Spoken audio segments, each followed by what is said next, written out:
سلامونه درنو لیدونکو وحید الله زیار یم په دې هیله یم چې تاسو به روغ او جوړ وئ د ټلویزیوني راپور آنلاین کورس ته پخیر راشئ تیر درس کې مو د ټلویزیوني راپور ترکیبي عنصرو له جملې څخه ویډیو باندې بحث کړی و نن د ټلویزیوني راپور آنلاین کورس نهم درس ته چې د ټلویزیوني راپور د ترکیبي عناصرو له جملې به پکې په ګرافیک باندې بحث وکړو درنو لیدونکو د ټلویزیوني راپور آنلاین کورس نهم درس لپاره لاندې اهداف ټاکل شوي دي مثلا ته د ټلویزیوني راپور د یو بل ترکیبي عنصر ګرافیک ورپېژندل دوهم مثلا د ګرافیک پر ډولونو پوهول دریم مثلا ته په راپور کې د ګرافیک د استعمال ځایونه ورښودل څلورم مثلا ته د ګرافیک مختلفې بیلګې وړاندې کول د ننني درس په پای ته رسېدو سره باید موږ پورته اهداف ترلاسه کړو د یادو اهدافو په ترلاسه کولو سره به لاندې د توقع وړ پایلو ته ورسیږو لومړی مثلا به ګرافیک وپیژني او د هغې په تعریف به پوه شي دوهم مثلا به د ګرافیک په مختلفو ډولونو باندې وپوهیږي دریم مثلا به په راپور کې د ګرافیک د استعمال پر وختونو او ځایونو پوه شي څلورم مثلا به د ګرافیک مختلفې بیلګې وګوري درنو لیدونکو تاسو به د ګرافیک نوم اوریدلی وي ممکن ډیری وختونه به مو ګرافیکونه لیدلي هم وي د ګرافیک په تړاو له ځان سره 15 ثانیې فکر وکړئ او ووایئ چې ګرافیک څه ته وایي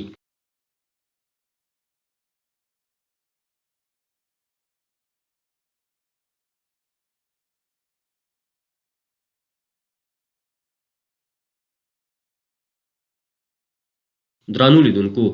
مخکې له دې چې ګرافیک باندې بحث وکړو راځئ دا ګرافیکونه هم وګورئ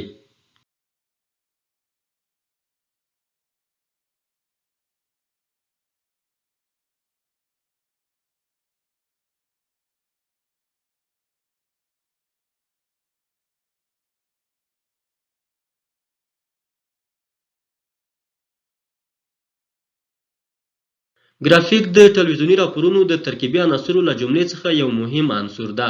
چې د واقعیتونو د لا ښه وړاندې کولو په پار زموږ راپور حمایه کوي ګرافیک په اصل کې رسم کولو ته وایي په ټلویزیوني راپورونو کې عموما د اړتیا په وخت ورڅخه کار اخیستل کیږي په ټلویزیوني راپورونو کې استفاده کیدونکي ګرافیکونه ممکن ثابت او یا هم متحرک وي که څه هم په ژورنالیزم کې د مخاطب د راجلبولو لومړۍ مهمه وسیله انځور ده خو دوهمه یې ګرافیک ده یعنی د انځور په نشتون کې موږ تل د مخاطبانو د توجه د راجلبولو او هغوی ته په لیدونکي توګه د معلوماتو د وړاندې کولو لپاره ګرافیک کاروو که څه هم په ژورنالیزم کې د مخاطب د راجلبولو لومړۍ مهمه وسیله انځور ده خو دوهمه هغه ګرافیک ده یعنی د انځور په نشتون کې موږ تل د مخاطبانو د توجه د راجلبولو او هغوی ته په لیدونکي توګه د معلوماتو د وړاندې کولو لپاره ګرافیکونه کاروو که څه هم موږ یادونه وکړه چې ګرافیک له انځور څخه وروسته د مخاطب د راجلبولو دوهمه مهمه وسیله ده ولې ځینې وخت له انځور څخه هم مهم تمامیږي په دغه وختونو کې هغه معلومات چې ګرافیک وړاندې کوي انځور یې نشي وړاندې کولی همدا وجه ده چې انځور ګرافیک له ځان څخه شاته پرېږدي درنو لیدونکو د ګرافیک پر پېژندنې باندې مو خبرې وکړې اوس د ګرافیک د استعمال پر ځایونو بحث کوو ډېری وختونه موږ په لاندې ځایونو کې له ګرافیک څخه کار اخلو لومړی کله چې د چیرته پوښتنه مطرح وي یعنی د ځای د ښودلو لپاره موږ کولی شو ګرافیک وکاروو د بیلګې په توګه فرض کړئ خوست ولایت کې پیښه رامنځته شوې موږ کولی شو په خپل راپور کې د افغانستان نقشه راوړو او په همدغه نقشه کې خوست د یو جلا رنګ په ذریعه په نښه کړو دوهم کله چې مقایسې ته ضرورت وي یعنی کله چې موږ په راپور کې دوه وختونه دوه شیان او عموما دوه اړخونه پرتله کوو د یادې پرتلنې لپاره له ګرافیک څخه کار اخلو د بیلګې په ډول په وروستیو 5 کلونو کې د ولایتونو په تناسب د افغانستان د نفوسو ښودنه دریم کله چې د پیښې په اړه انځور ونه لرو د انځور په نشتون کې ګرافیک زموږ د راپور ستر لاس نیونکی ده یوازینی شی چې موږ په خپلو راپورونو کې د انځور تشه پرې ډکولی شو ګرافیک ده او هر کله چې موږ د پیښې انځور ونه لرو پر ځای له ګرافیک څخه کار اخلو څلورم کله چې د پیښې جریان مخاطب ته په انځور کې نشي واضح کېدلی ځینې وختونه د معلوماتو ډیرښت د دې باعث کېږي چې موږ باید له ګرافیک څخه کار واخلو ځکه په کومه کچه چې ګرافیک د زیاتو معلوماتو د وړاندې کولو وړتیا لري انځور یې نه لري هغه معلومات چې د انځور په ذریعه یې نشو وړاندې کولی یا مخاطب نشو پرې پوهولی موږ ګرافیک کاروو څو ډیر معلومات په کم وخت او ځای کې په ښه پوهیدونکي ډول مخاطبانو ته وړاندې کړو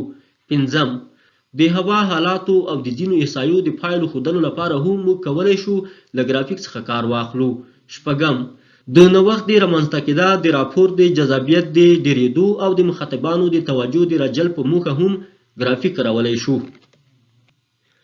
د بڼې له مخې ګرافیک په دوو ډولونو باندې ویشل شوی. لومړی ثابت ګرافیک او دوهم متحرک ګرافیک. همدارنګه د معنا له مخې هم ګرافیک په دوو ډولونو باندې ویشل شوی چې یوه ته یې خبري او بل ته یې معلوماتي ګرافیک وایي.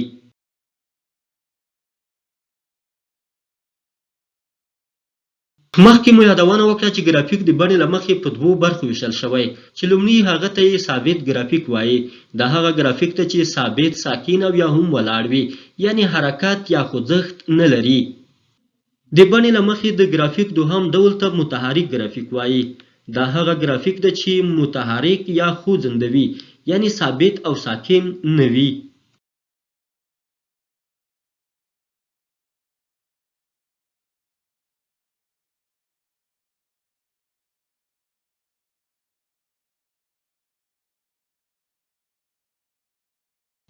موږ وړاندې یادونه وکړه چې د معنا له مخې هم ګرافیکونه په دوو ډولونو باندې ویشل شوي دي چې لومړی خبري ګرافیکونه دي او دوهم هغه معلوماتي ګرافیکونه دي.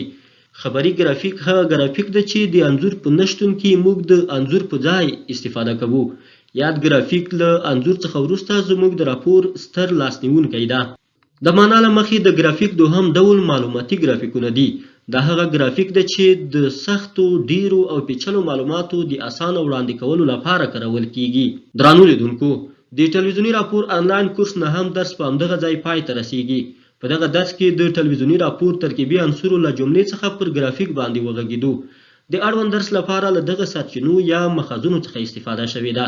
که د اړوند درس په تړاو پوښتنه او یا هم نظر لرئ، د پوښتنو په برخه کې شریک کړئ. تر بیا ښې چارې.